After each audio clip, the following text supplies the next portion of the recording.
Welcome to AI Explains. Today, we're going to look at a document that, and this is no exaggeration, pretty much architected the entire digital age.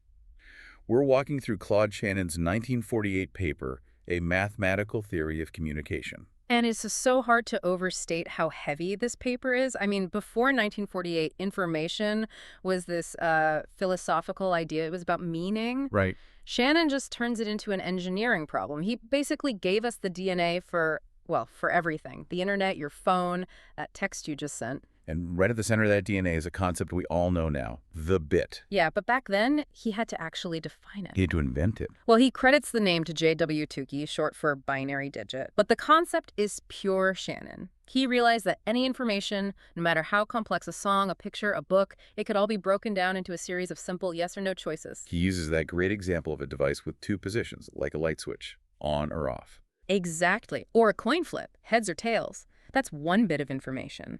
It sounds so simple, but by making it a quantity, Shannon proved you could measure information. So you stop worrying about what the message means. And you focus only on how to select the right sequence of signals to send it. It's a total shift in thinking. So once you can measure it, you can map its journey. And Shannon sketches out this universal communication system. Right. You have the information source, which is, say, your brain.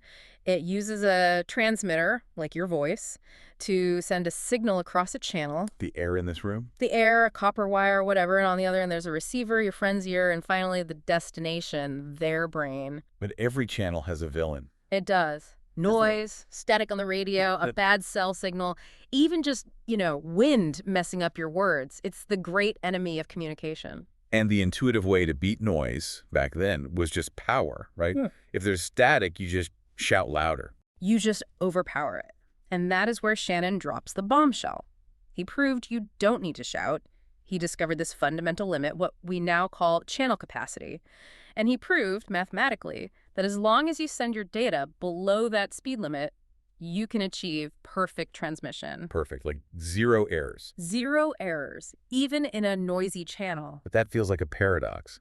How do you get zero errors if static is messing up the signal? You use coding. You basically structure the message so it can protect itself from the noise.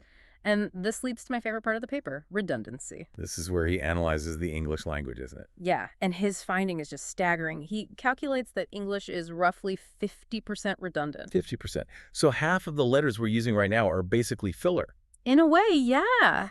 It means half of what we write is dictated by the rules of the language, not by our free choice.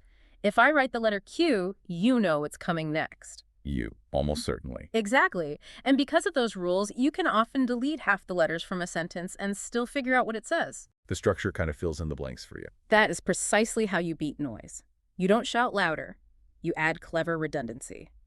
If noise corrupts part of your signal, the built-in rules of the code help the receiver rebuild what's missing. He has that amazing analogy about crossword puzzles. Oh, it's brilliant. He says if a language had zero redundancy, it would be chaos. Any random jumble of letters could be a word. You could never do a crossword. The words wouldn't have enough structure to have to fit together. Right. And if it had too much redundancy, the rules would be so strict that words would be too rigid to intersect.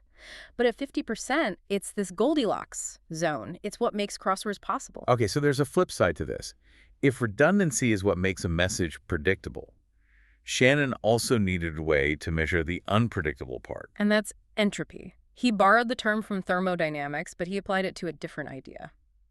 Surprise. So in his world, information is surprise. That's the core of it, yeah. So if I send a message that just says AAA, the entropy is zero, because there's no surprise. Correct. Zero uncertainty. You know exactly what's coming, so I haven't actually told you anything new.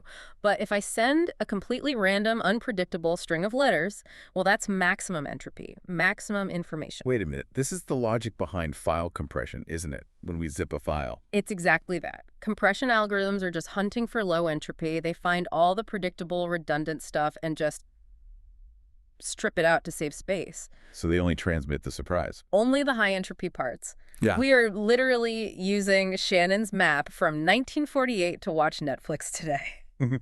It's just wild to think that this one paper is basically the operating system for our whole world. It really is. And it leaves you with this this kind of provocative thought.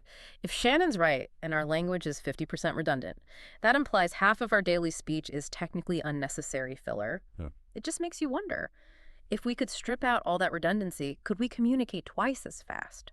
Or would we just lose the ability to understand each other at all?